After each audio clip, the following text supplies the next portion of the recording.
Rift Nation Network, the RNN. And now, your featured show.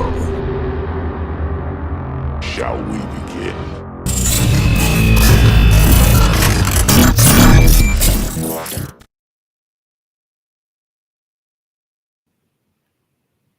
Hey guys, welcome back to this month's episode of Monthly Mystic Mayhem. Lisa, where'd you go? You're already starting on me. Oh Lord, I know. Well, you did that to me last week or last month, actually. Sorry. Last month, like, yeah, it's scary, isn't it? She's like a revenge. Right, exactly. Yes, welcome to Mystic Mayhem. We always got to start with a little mayhem, and there we go. I don't know what happened. There was something on my screen, and when I clicked on it, I guess I disappeared. I didn't mean to disappear. I apologize, Lisa. I'm so sorry. It's only appropriate. Today's guest that we're going to be bringing on, of course, we got to talk our football, but it's going to be Bill Konkolesky. I'm probably pronouncing that wrong. Please forgive me. He's with MUFON, the MUFON chapter in Michigan, author in documentaries or docuseries. Directed one of them, I noticed, amazing expert on UFOs. So we're going to get to talking to him here in talking got me so messed up. Him here in a minute. But first I want to know about football, your game. Football. Well, we know we're all about the Texas A&M. I didn't even notice. I know, right? And you know, we're both kind of wearing pink sweatshirts today too. So yeah, but I got my Texas. We kind of match. So there we go. So Texas, whether A&M or UT, but that's okay. We now my nephew, the 12th man, Sam Matthews.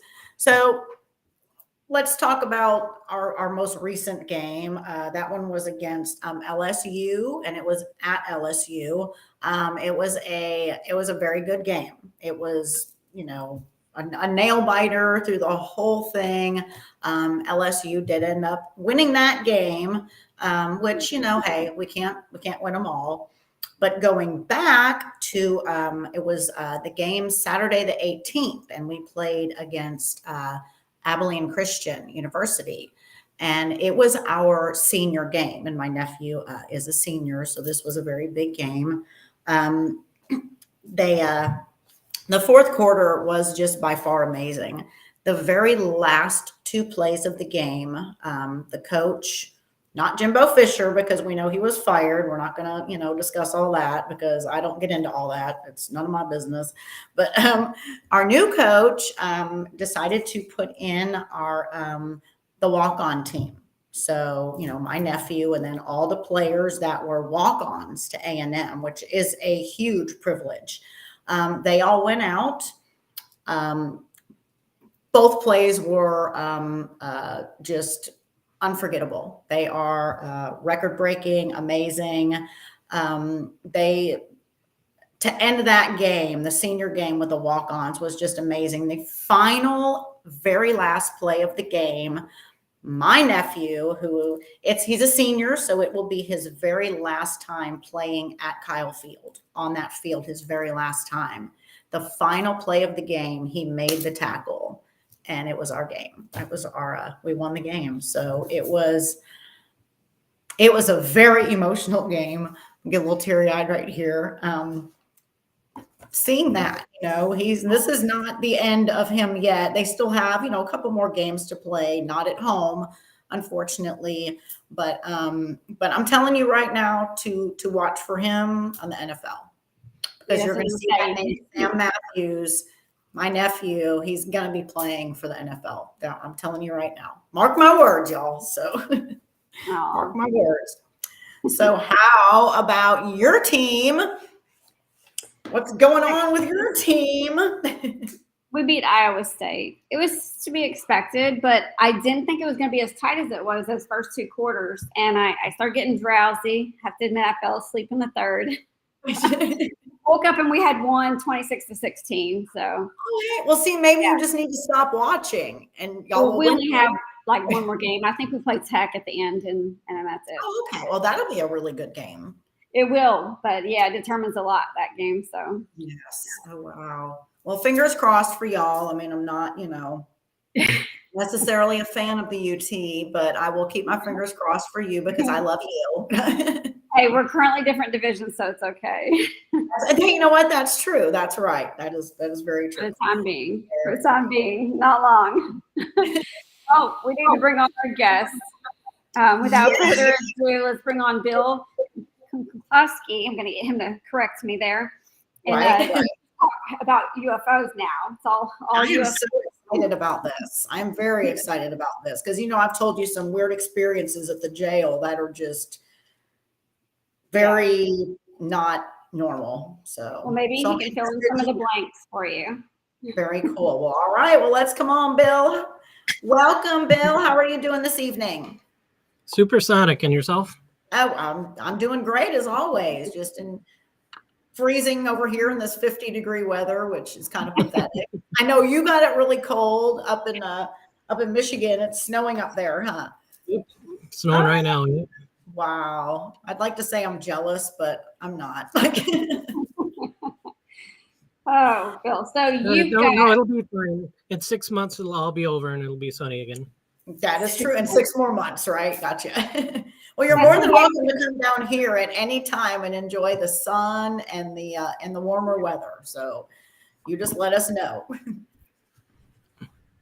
And that's what's funny is when I go to visit Michigan, it's during the summer. And even then it's 70s and I'm freezing with my jacket on the beach. Right. Total nerd. Yeah. And my family, because they're still up there, they're all swimming, and Mm-hmm. Yeah. So I was watching one of your videos. You've got so many videos and docuseries and stuff. It's hard to get through all of them. But there was one and from 14 about it's called Abducted by Aliens, UFO Encounters of the Fourth Kind. And that one had a lot of stuff in there that was really interesting that I wanted to ask you about. And there was some cases that were mentioned in there. There was Betty and Barney Hill, Travis Walton, and Charles Hicks and Calvin Parker. Mm-hmm. Why are those such prominent cases? What happened? Like, was there one more prominent than the next? Are they just well known? Well, for each of those, they have additional people that were involved, I think, that really boosted each of them. Going chronologically, you have Betty and Barney first, and they really sort of were the first big known recognized abduction case. People had been abducted prior to 1961, but they were credible people in their community. They were regressed by a professional psychotherapist, and their stories had all of the foundational stuff that you find in abduction cases going forward. They were on a vehicle out somewhere in the middle of nowhere. Their vehicle was stopped. They were brought on board. They had medical procedures done to each of them.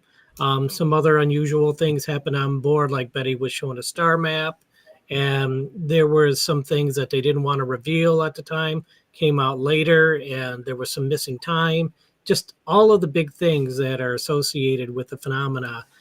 Their story broke first, and so many stories afterwards were compared to theirs. And one thing that really kept their story going is their niece, Kathleen Martin. She became the head of MUFON's experiencer resource team that looked into the abduction phenomena. And she very much kept their story alive and was very important in abduction research for a long time. She's still involved.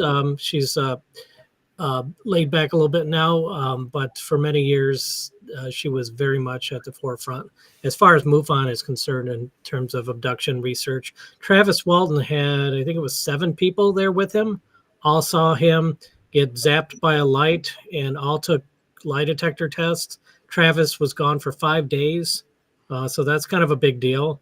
And after a while, the authorities kind of started to think that Travis's coworkers, he was a logger in Arizona, that they had done something to him. That was 1975. And then the Pascagoula case with that you had mentioned as well with Charles Hickson, I should say they were involved in a case that's kind of interesting. They were out on some docks fishing late at night, Hickson and Parker, and a ship came down and abducted them. But the beings that took them are unique, or at least unique as far as I know, in terms of the community. It's very possible there are others out there that may have had similar beings to the ones that were taking them, that took them. But these things were tall. They were not like the little gray guys with the big eyes that are commonly reported. These were almost vegetable looking creatures, and they went to the police. The police caught them speaking to each other in a room where they didn't think they were being listened to, and they were holding to their story. The local military base got involved. They took lie detector tests, and their story was authenticated to the best way that anybody could authenticate one of these, as was Walton, as was Betty and Barney Hill. So these are strong pillars, strong foundational cases that were able to springboard into the 80s all of the big abduction stuff that was coming out during that time. Bud Hopkins and Whitley Strieber at the forefront, being joined by others like John Mack and David Jacobs, and many others, just putting in their stories and getting all of their investigation and their personal accounts in the case of some of these individuals. And it really, there was a sort of a golden age of the phenomena, the 80s and the 90s, where these sort of cases were talked about very regularly. And UFOs had been talked about forever, but the abduction phenomena finally found a focus. It was finally put into sort of a context where people could have a conversation about it. Terms were agreed upon. Basic tenets of the phenomena were agreed upon pretty much for the first time. And it was an open discussion for the first time. And many people who'd had these types of experiences, like myself, felt comfortable in coming out and starting to tell our stories, knowing that now there was a community, there was language to use to discuss the phenomena, and it's grown ever since. That's very interesting. Kind of like the paranormal world in general. It's, it's very interesting. So for people that don't know, necessarily know about like you and your background and what, first brought you into all of this, would you mind sharing, some of that with us? Yeah. So 1973, I was 2 years old. I'm laying in my crib in my room. It's late at night, and I was not asleep. And I heard, okay, I should step back a second. This little being, little gray guy with big black eyes, walks into my room, stares at me. I had no context for this. It was just this little spindly guy with these giant eyes. And I screamed for my parents, and my mother just called sleepily, "Go to sleep, go to sleep." And after a few moments, the being just sort of walked out of the room. And that's my very first memory in life. And it wasn't anything that came back to me years later, like, oh yeah, I remember that. No, it burned into my memory the moment it happened, and I'd never forgotten it. And I had several other remembered events going forward. Age 4, 3 little gray beings came into my room in the broad daylight. Age 7, I was taken on board and I received a cut on my arm, a scar to which I still have on my arm. And then as I got into my teen years, many, many experiences, sometimes multiple experiences over the course of some of the weeks in my teen years. And then in my 20s, it continued on. And it tapered off at about age 30. And then it's been infrequent ever since.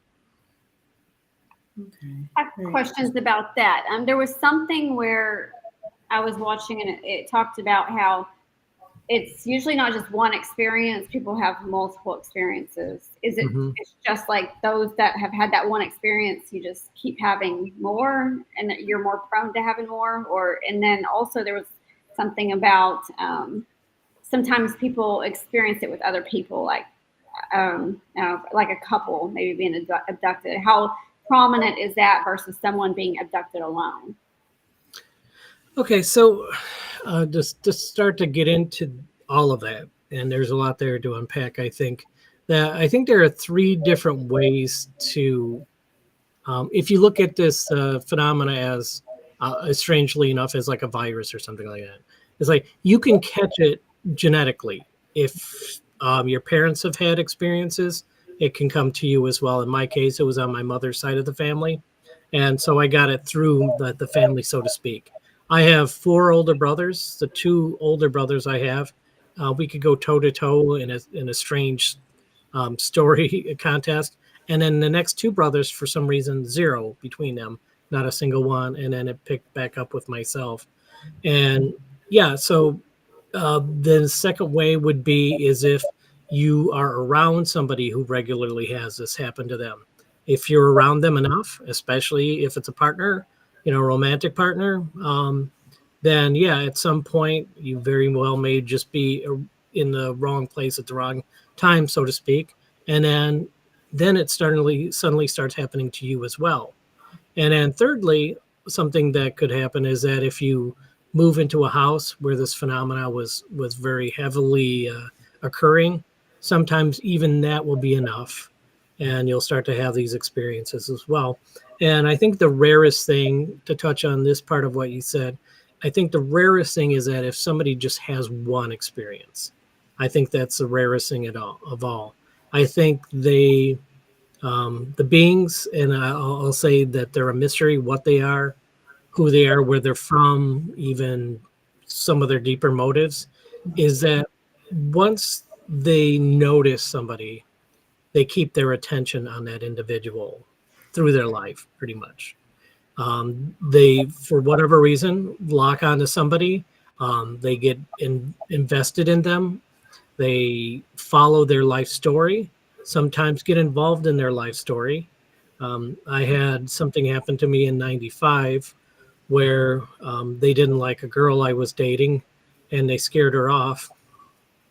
And and so they do get involved sometimes very directly in somebody's life. Yeah, we were up on I'm telling the very edited version of the story. We were up on a hill at a park. It was after dark. We were stargazing, and these three little, and then we were suddenly paralyzed.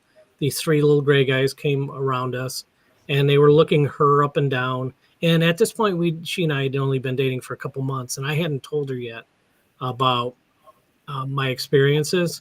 There's this point where you have to, because they could be, again, in the wrong place, wrong time.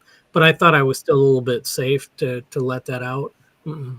So they came up and they were looking at her, and I could hear their telepathic banter. No, not her. No, she's no good. She's not the one. Mm-mm.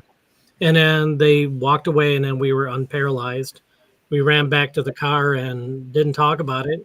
Didn't talk at all to each other the next day. We weren't living together or anything. And then the day after that, she broke it off. And I didn't tell her what had happened to us had anything to do with me, but it was pretty clear it had everything to do with me. Wow.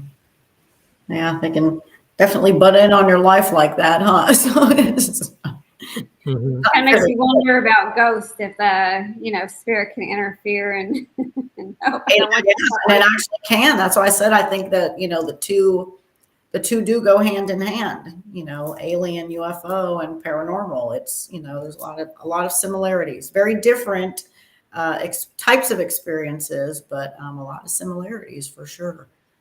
Mm-hmm. So with you being involved with MUFON, how, like, if somebody says I have something I want to report, how do they make that report? How do you guys investigate that report? What do you look at? Okay. So switching gears to the UFO side of things a little bit. So MUFON's been around since 1969. I have not been around since 1969, but MUFON has. And, there's state chapters, there's provincial chapters, there's national chapters around the world. MUFON's in over 40 countries, has over 5,000 paying members currently. And what we do, of course, is we investigate UFO sightings.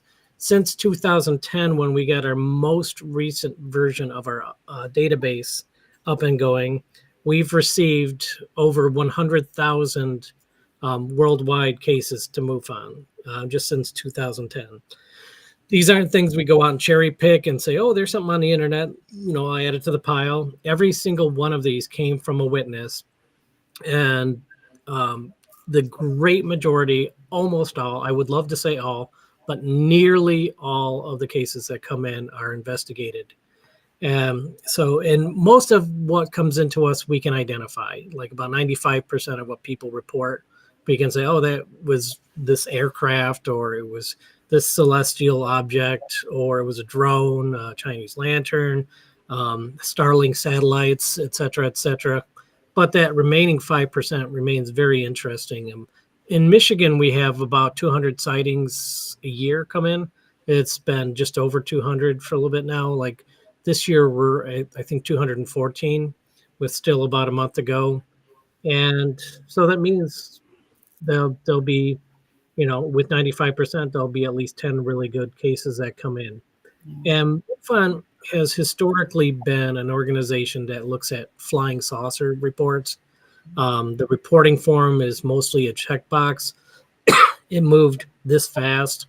It was this color. I saw it at this time, at this azimuth, and all these little basic things like that. And that was how the organization is built. And that's really still its real bread and butter. But in 1989, when I saw my UFO sighting that I decided to report, I'd had abduction stuff happen to me, and I just really didn't even think there was anybody to maybe tell about that, unless I was going to write a letter to like a Bud Hopkins or a Whitley Strieber. I didn't know about MUFON in 1989 when me and two friends had a sighting where we were in my buddy's Chevette outside this girl's house. Was a friend of ours. We were waiting to get home from school. Work, pardon me. It was in February of '89, and when the three of us were parked in this car, this bright blue ball light at about the height of two telephone poles slowly flew over the car that we were in, and we watched it, and then this white ball of light zigzagged all over the entirety of the sky right after, and then that disappeared, and then a red light appeared in the middle of the sky to about the size of the full moon, which is very, very large. And then that shrank, and then that disappeared. And my one friend says, oh my gosh, we should tell the police. We're a bunch of high school seniors. Yeah, we're going to call the police and tell them we saw UFOs. Like, are you huffing? Like, sir, what drugs are you taking? And then so my other friend says, yeah, that's a crazy idea. But the Air National Guard base, Selfridge, is not too far from us. We should tell them. I'm like, wait a second, you're not going to tell the police, but you're going to tell the military? So we didn't know who to tell. And it wasn't until I was in college a few years later, I found out about MUFON, told them my UFO report. And afterwards, I'm like, wow, I trust these people. I like these people. Tell you what, I've got this other stuff that's happened to me too. And it turned out that the Michigan State Director at the time was the head of the person that nationwide, or internationally, I should say, for MUFON, was in charge of looking at abductions. And so luckily for me, and she was a state licensed certified hypnotherapist, she regressed me several times and helped figure out some of the fine details of the stuff I'd already remembered. And that was 93, and I stayed on ever since. And in 2004, I became state director. So now I've been state director for about 20 years, which is a long time in MUFON years. So MUFON does look at UFOs primarily. MUFON does look at abduction type phenomena almost entirely separately, because there are different types of phenomena. When you hear somebody tell a UFO account, it's, I saw a red light do a zigzag, I saw it for 3 seconds, whatever. And that's my report. If somebody says, oh yeah, I've had an abduction experience, and basically what'll happen is, if I speak to somebody who is an experiencer, which is a common lingo for somebody who's had this abduction type of phenomena happen to them, close contact with a being that could be extraterrestrial. I don't know. That's a leading theory, but that even has yet to be determined. So this is how this basically goes. I tell them that I have about 45 minutes, and I ask some basic details. They talk for 90 minutes. Then I say, okay, maybe we can continue this another time. And I get on the phone with them again, and I say, I've got about 45 minutes. And then they talk to me for about 90 minutes. Again, And then on that third call, we can keep it to about 45 minutes, and I can actually start to ask questions because they'll get going, and they can't stop. And one account will tie into another account. Like they'll say, I woke up in my bed and there was a being and it had a sort of a silver baton in its hand, like this other time where I saw the silver baton. And then that time my neighbor was there. And this other time where my neighbor was there, this happened. And it all ties into each other. It's not just a single event. These events, these abduction events, wrap into each other like this big tapestry, this big, long mosaic of a story that is not just a one-off account. And when you hear these one-off accounts from people about them being taken and something happening to them, it's interesting. But then you really get to see where all the dots connect, and it's really mind-blowing. And one of the big questions that I always still ask, I ask it of myself and as well as some of the other experiences I hear about, is why do they care so much about individuals that they spend this much time and invest so much in particular individuals and have this long running relationship? It's not an encounter, it's a relationship. These beings have relationships with people. I'm not saying necessarily romantically, just they're involved, and it just keeps going. And so with a group like MUFON, you try to investigate something like that. I mean, every experiencer has a book within them. And so that's what I did. I put out books because basically, if you get me going, I can talk pretty much for 6 hours. And please do. We're like part 2, part 3, part 4. Have to bring you back. Right. So I have a random question. There was something I had seen. You talked about the 80s and that being kind of the height of reports. There was some notes of cow mutilations. Is there any correlation at all? And how does that tie in if it does? You can find, there's, if you're familiar with the term confirmation bias, you can find a tie-in with cattle mutilation and UFO activity. If you want, you can find a tie-in with crop circles and UFO activity. You can even find tie-ins with Bigfoot and UFO activity. Or if you want, you can look at it as independent phenomena and come up with some reasonable explanations that don't involve UFOs as well. I am on the side that believes that beings from somewhere else are the ones that are responsible for taking cattle and doing whatever they're doing to them. I can't really guess at more than that. I don't want to go out on some limb and say, cattle are close enough to humans that when they do this stuff to cattle, it's almost like doing it to a person. I don't know. I've heard others say that, but I have no idea. Yeah. I really don't. Now within MUFON, do you find that everybody that's involved are believers, or do you have some skeptics that how many, because like on the paranormal, I mean, you probably we have like 90% believers, and maybe you get your little outliers of skeptics that are like, I have to. Mm-hmm. How does that MUFON? Mm-hmm. Yeah, I would say it's almost exclusively people who are witnesses themselves that really get involved. There are some people that are interested and still open-minded, and then there are some critical people, some people that have reached mid to high-ranking levels within MUFON that quit the organization and say there's no evidence, and I think people are a little off or whatever.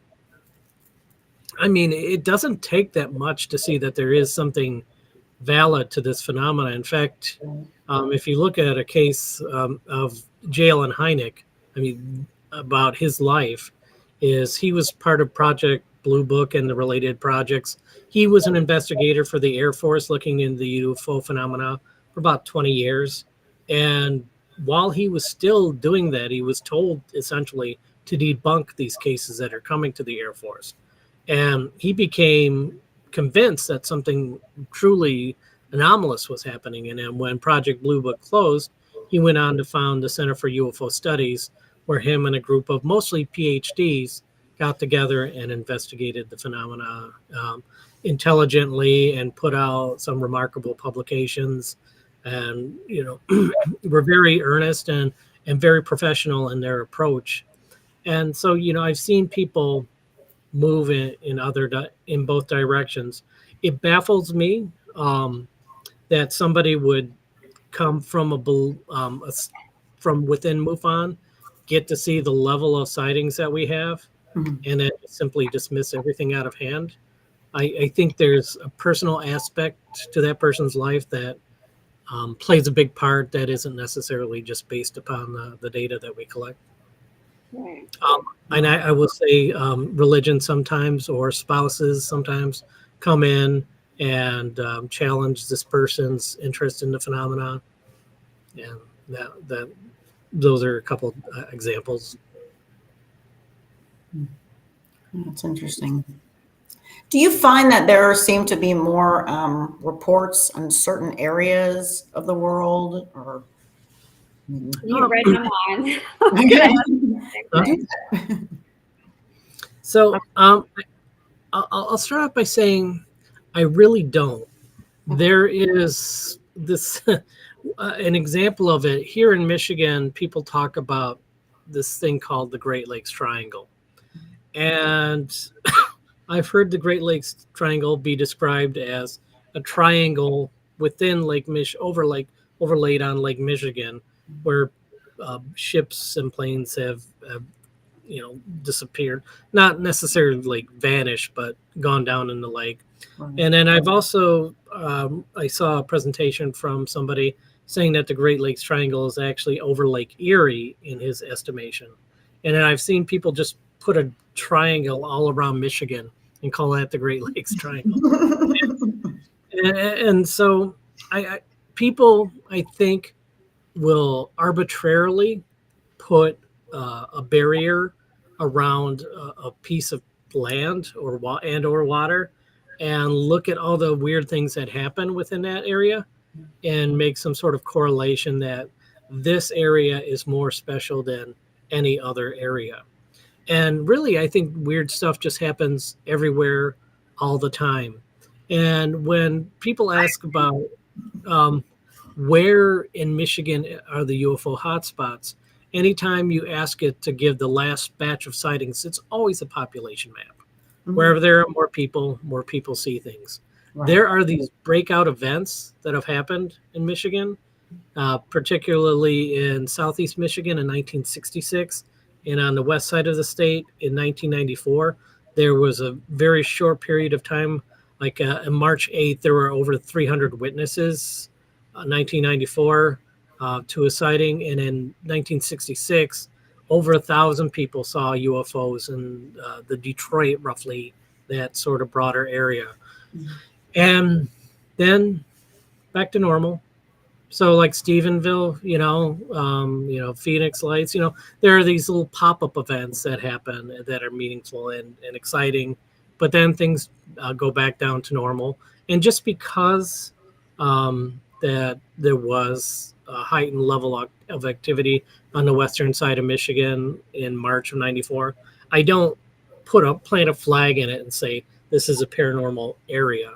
Something happened here, and then something weird happened over here, the next month, and so on and so forth. And so when you look at something like the Skinwalker Ranch in Utah, mm-hmm. and if you look at and hear all the stories coming out of that specific area, it's quite impressive.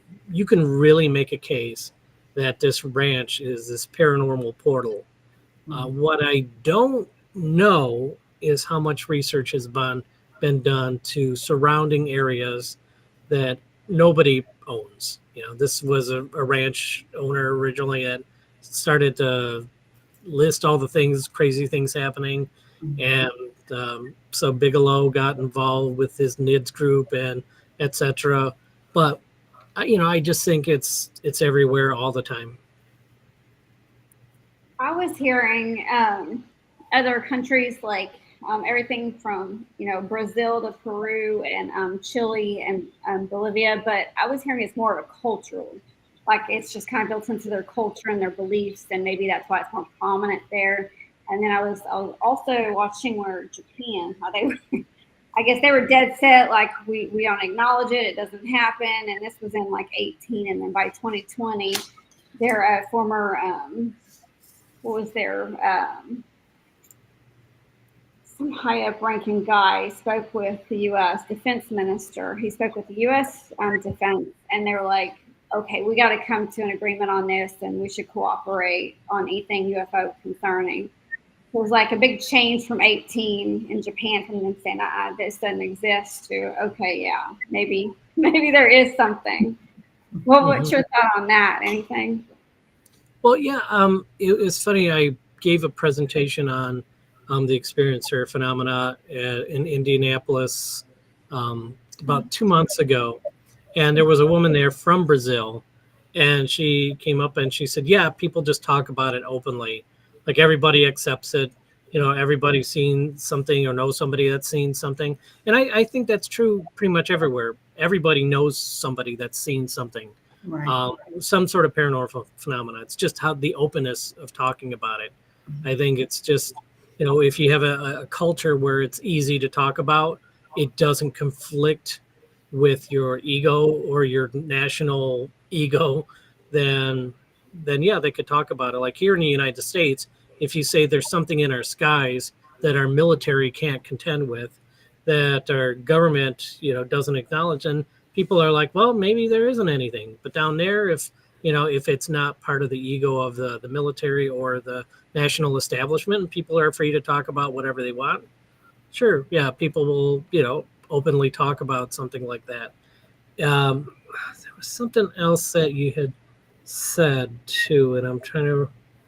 I don't think it was about the cultures, like the Inca culture and Brazil and all them. And yeah, is Japan actually oddly enough to yeah, being the most resistant at first, anyways.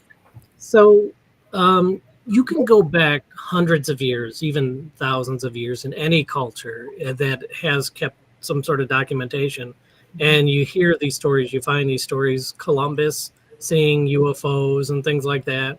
And interesting one that springs to mind from Japan in 1261, a Buddhist a priest, Nichiren Daishonin. There was at that time in Japan in the 13th century several competing Buddhist schools that tried to rise to prominence and get the good grace of the government. And one particular sect that Nichiren Daishonin, he was a priest that he was trying to start, the government didn't like him, decided to take him out. So they brought him to this beach, and they were going to chop his head off. And then when they were in the act of about to do that, apparently a UFO came down, scared off the people that were going to take him out, and instead they exiled him to an island.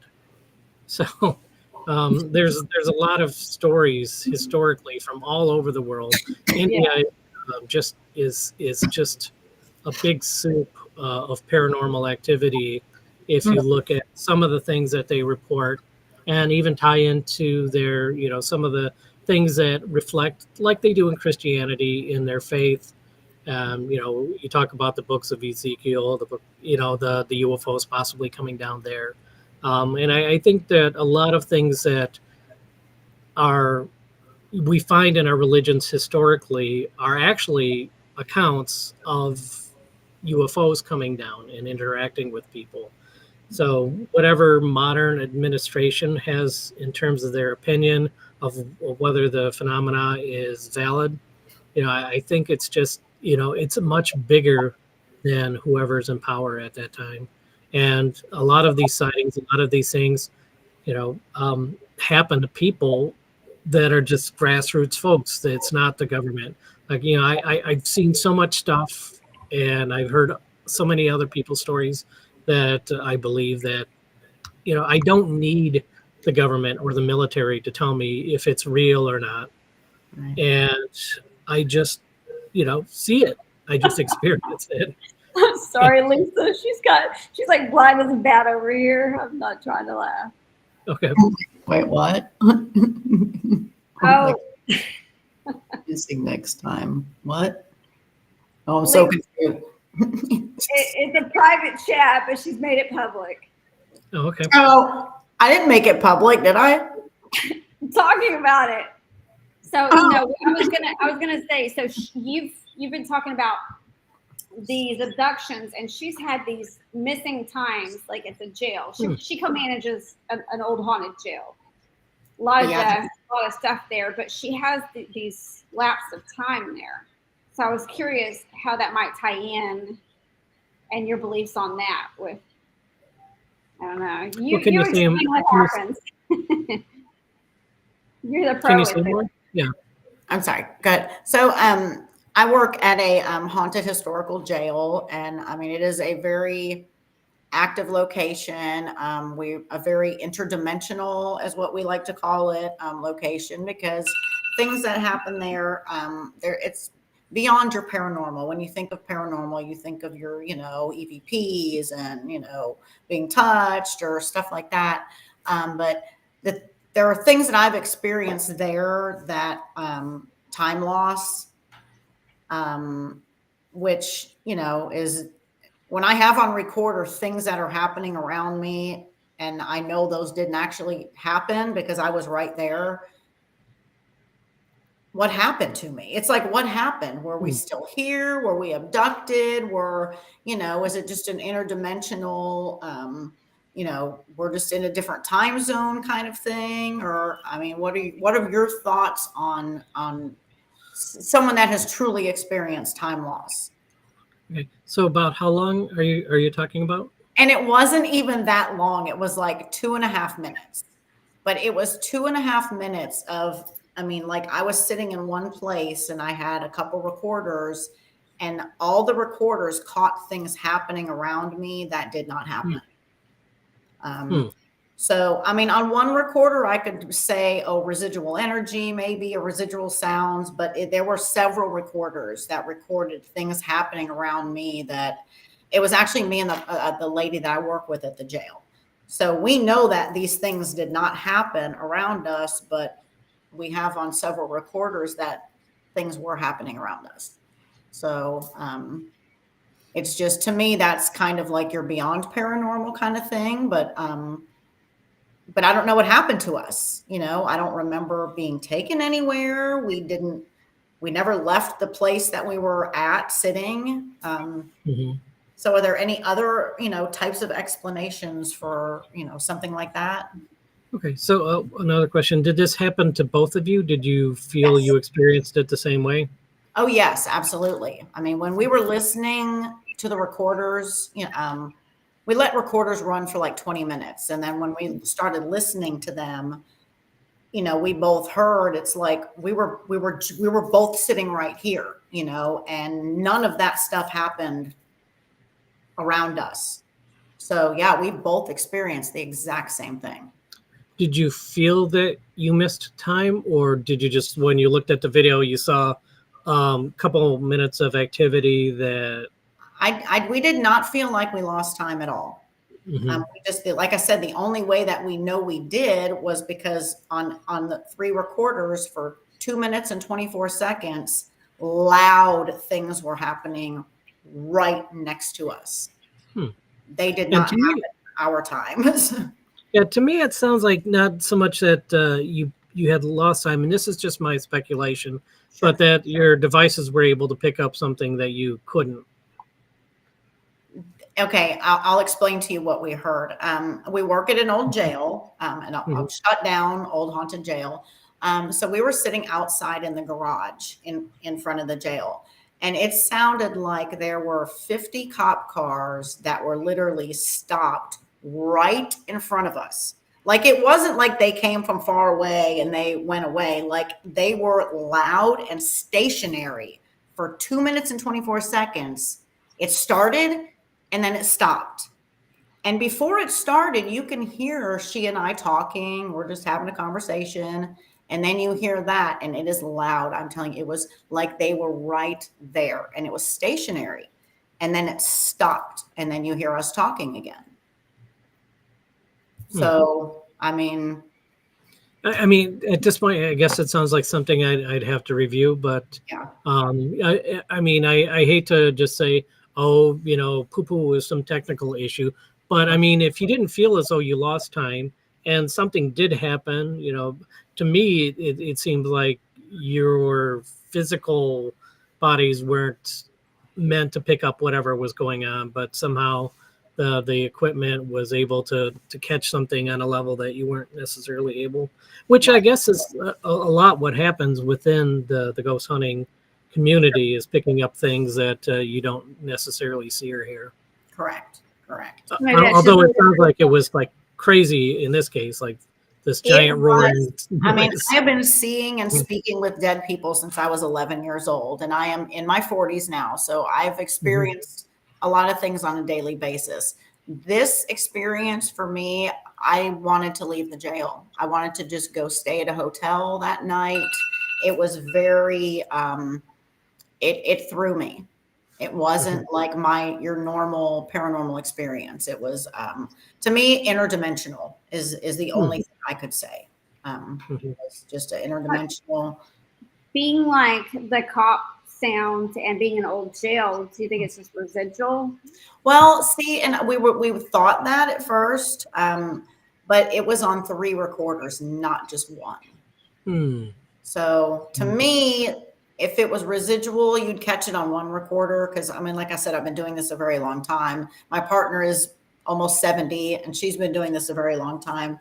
So I don't know. I know what we experienced, and I know that didn't happen that we remember it. Like there was no cop cars that pulled up. So that we know for a fact, but 3 recorders caught it. So were there any other experiences like that? We have actually had my partner, because she's worked there a little longer than I have. She's had several time loss experiences as well, caught on camera. We've had several. What do you mean? Like what happened? Her and another investigator having, like, you could hear them having their normal conversation, and then they started having a conversation that they never had. So you hear the 2 of their voices, but they were talking, and when they were re-listening to the footage, they were like, we never had that conversation. We never talked about that stuff. So it picked up a whole conversation that they never had, but in their voices. Just a lot of different things. And then the time, they thought it was they were talking about it, and they were like, well, it's only been a couple minutes, but it had been like 45 minutes or something. So just a lot of weird, I just like to call it interdimensional. I don't know. Like it's kind of like between the, alien stuff and the paranormal stuff, I guess. It's just, I certainly don't believe there's one dimension, that we're here on one dimension. I think there's hundreds of dimensions and levels, and, that's just off subject, but, that's okay. In terms of the UFO, the ET stuff, or whatever title you want to put on it, I don't think that all of it necessarily happens in the physical.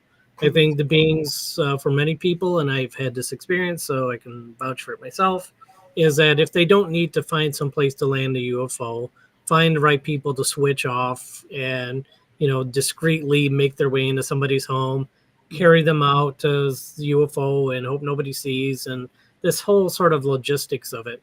It's very easy for them to come from a place of consciousness, which I think that at least some of these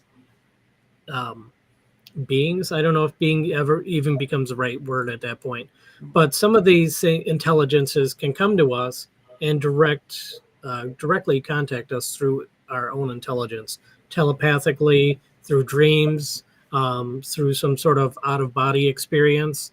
and they don't need all the physical rigmarole needed to have this sort of logistics.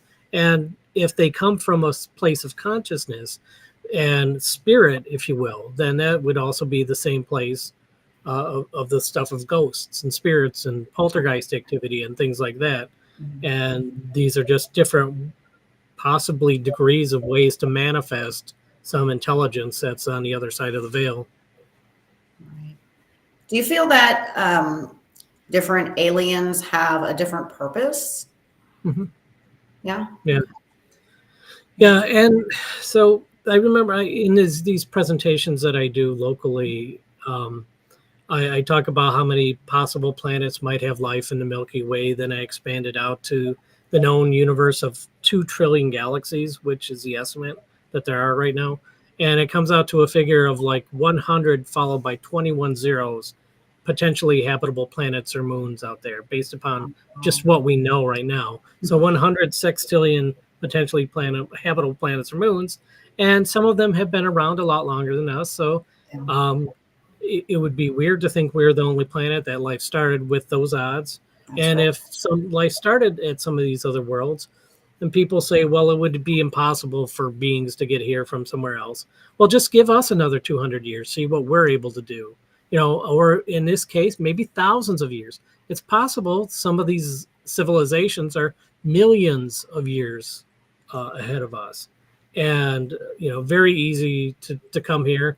Very easy, possibly, to come to us without any sort of physicality. And, the odds are overwhelmingly in the favor of life being out there. Absolutely. And that in that sort of equation, the odds are that somebody has found us. And if you have to circle back to your specific question, yes, perhaps like a civilization comes to our planet that's maybe a couple few hundred years in advance of ours. Maybe they're not much more peaceful than we are. And then you have some other species coming here that's thousands of years ahead of us, and maybe they are peaceful. And they have to, contend with each other, visiting the same airspace and work that out amongst themselves. And so far, it seems like the good ones are in command because we're not wiped out or carted off to some other planet as food or anything. So not yet. The nice ones are running things, at least for the time being. Do you think that's the reason for the difference in the abductions, like the reports, some being benign, whereas some are more invasive? Like, what is their purpose in these abductions and the things they're doing? Yeah, there's a lot to that. One, I'll slide that part in about some species are probably more advanced than others. But also we have filters. All of us have filters on what happens to us. I think one of the things, too, is that the beings don't look at themselves physically the same way we look at ourselves physically. They probably, especially in the case where some of the beings seem almost drone-like, almost like a consciousness popped into sort of a meat puppet, if you will. They probably don't care at all about that physical form. It's a vehicle to them. But for us, our physical form, that is us. That is 100% the be all end all of who we are. Our ego is completely baked into this physical form. And when they come and take us and bring us somewhere and do stuff to our bodies, they're probably like, what are you so upset about? This is just your vehicle. We're just poking at your car, so to speak. And you're having such a hard time about it. And there's that cultural divide where they don't seem to really respect that much, maybe not even understand that much, that's how we see ourselves as our physical selves, full stop. I never thought about that before, and that is very interesting. So it's giving me a fresh outlook on aliens. We're describing our bodies as cars and vehicles. Right? It's like, well, you ain't got to get your nails done. They don't care. No, it's like, don't probe me anyway. No, sorry. I do have a question. You remember the young lady that was on the airplane? I think everybody knows her. Yeah, You're Not Real, that one? Yes. Did you like scrutinize that video? What was your thought? Because I've watched a few videos where people were like analyzing it and their thoughts, and I'm curious your thoughts if you analyzed it. So the analysis that I've seen, for one of them, they had her, pointing to somebody, and then there was like a camera that panned back. It's clearly not the same airplane. The interior of the airplane is completely different. So people are doing, shenanigans with the footage to get their clicks. Just her demeanor, I got the sense that maybe she was on something and having a difficult time with anxiety, or who knows. I'm not a doctor, I'm not some psychologist really. Right. It just seemed like it was her having a bad day, and that's how it came out. I don't think there was anything more to it than that. Lisa, did you have any questions? I know I've been like hogging. Yes, I guess just one real quick question. I won't get into the whole long story because it's a very long story. But has anyone ever mentioned to you seeing an oval shape, pitch black oval shape with red scriggly glowing lines in it? I know where you're going with this. If someone were to like take a red glowing pen and just scribbled inside of this black oval, has anybody ever described that before?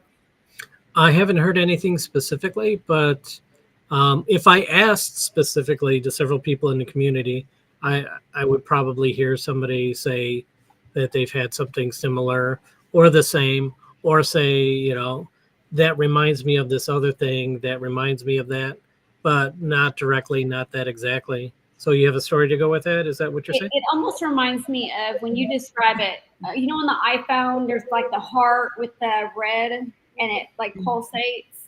That's what it reminds me of when you describe it. When I describe it, yeah, but it was like just scribbly lines. I will make this because I know we're kind of running out of time here. I will make this story as quick as I can because I truly believe this was a possible abduction or a possible. Anyway, okay, so we were at the jail. We had my partner Deborah and I. We had some friends at the jail that night. One of them is a very amazing psychic medium. She and I were sitting outside, and she jumped up real quick, and she was kind of pointing behind her to the creek in the woods behind us. And she was like, I just feel like there's something very like not even human that's trying to bombard me. I was like, okay, well, let's go inside. So we went into the bedroom that Deborah and I, my partner and I would sleep at the jail. And our medium psychic friend laid on the bed, and she kept saying, I'm having like the worst chest pain. She's like, who sleeps on this side of the bed? And I was like, well, Deborah does. And she's like, okay, so we, go about the night, and we all lay down to go to bed for the night. And I just remember hearing my partner, Deborah, saying, help me, please help me. But it was a very raspy sound. And I kind of reached over to like feel her hand, and I could tell that she was laying the opposite way. So I'm grabbing her hand like this, and her hand is ice cold and soaking wet. So I sit up and I look at her, and our bedroom is pitch black. I mean, like pitch black. And I sit up and I was like, are you okay? And she goes, help me. And I'm looking at her where her body is going to be. And on her chest was this oval, this black oval, which even though the bedroom was pitch black, I could tell that it was a black oval. And inside of this oval was like somebody had like I said, like a little red pen that glows. And they were just scribbling inside of this oval. And I was like, holy crap. And I jumped up and I turned the light on. When I turned the light on, you remember the movie E.T.? I'm sure you've seen them. Okay, at the very end when he's like gray and dying, like that's exactly what she looked like.